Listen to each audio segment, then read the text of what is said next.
কোন কোন অপরাধীকে শ্রীকৃষ্ণ ক্ষমা করেছিলেন?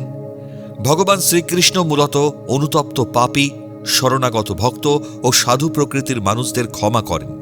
গীতার মূল বাণী অনুযায়ী যে ব্যক্তি নিজের ভুল স্বীকার করে তার শরণাপন্ন হয় এবং হৃদয় থেকে ক্ষমা প্রার্থনা করে, তাকে তিনি অসীম করুণায় ক্ষমা করেন।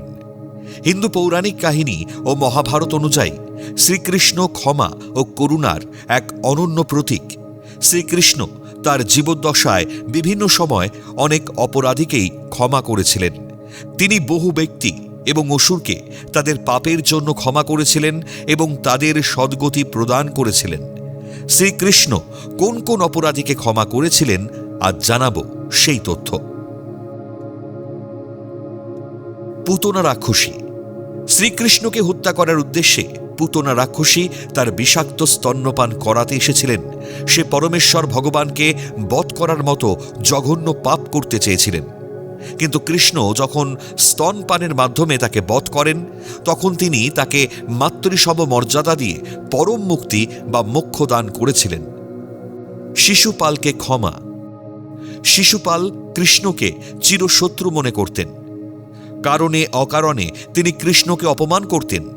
শিশুপালের মা শ্রীকৃষ্ণের পিসি শ্রুতস্রবা শ্রীকৃষ্ণের কাছে অনুরোধ করেছিলেন যে তিনি যেন শিশুপালের 100টি ভুল বা অপরাধ ক্ষমা করে দেন। কৃষ্ণ তার এই অনুরোধ রেখেছিলেন।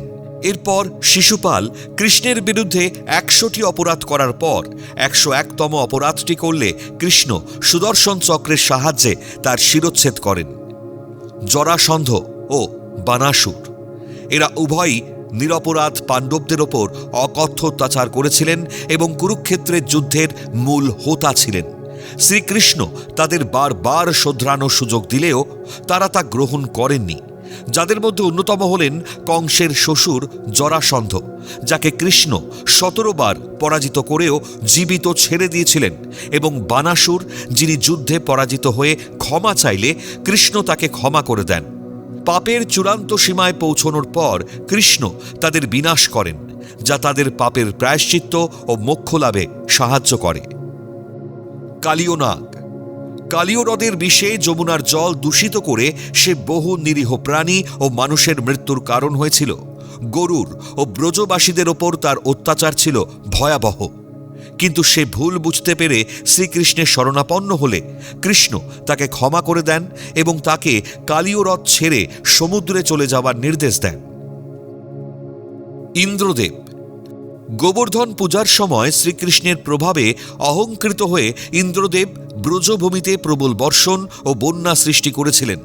এর ফলে বহু নিরীহ মানুষ ও গবাদি পশু বিপদে পড়েছিল। পরে নিজের ভুল বুঝতে পেরে ইন্দ্র শ্রীকৃষ্ণের কাছে ক্ষমা প্রার্থনা করলে কৃষ্ণ তাকে উদারভাবে ক্ষমা করে দেন। ব্যাধ জরাকে ক্ষমা।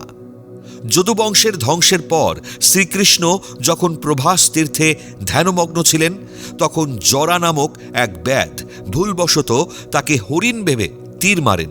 এই ঘটনার পর জরা অত্যন্ত অনুতপ্ত হন, কিন্তু শ্রীকৃষ্ণ তাকে কোনো শাস্তি না দিয়ে বরং ক্ষমা করে দেন এবং পরমধামে যাওয়ার আশীর্বাদ করেন।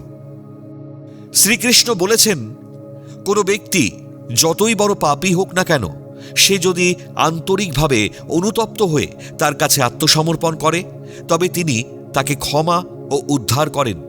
তবে শ্রীকৃষ্ণ অহংকারী, অধার্মিক এবং ভক্তদের অবমাননাকারীদের কখনো ক্ষমা করেন না। উদাহরণস্বরূপ, কুরুক্ষেত্রের যুদ্ধে তিনি অহংকারী ও অত্যাচারী কৌরবদের ক্ষমা করেননি।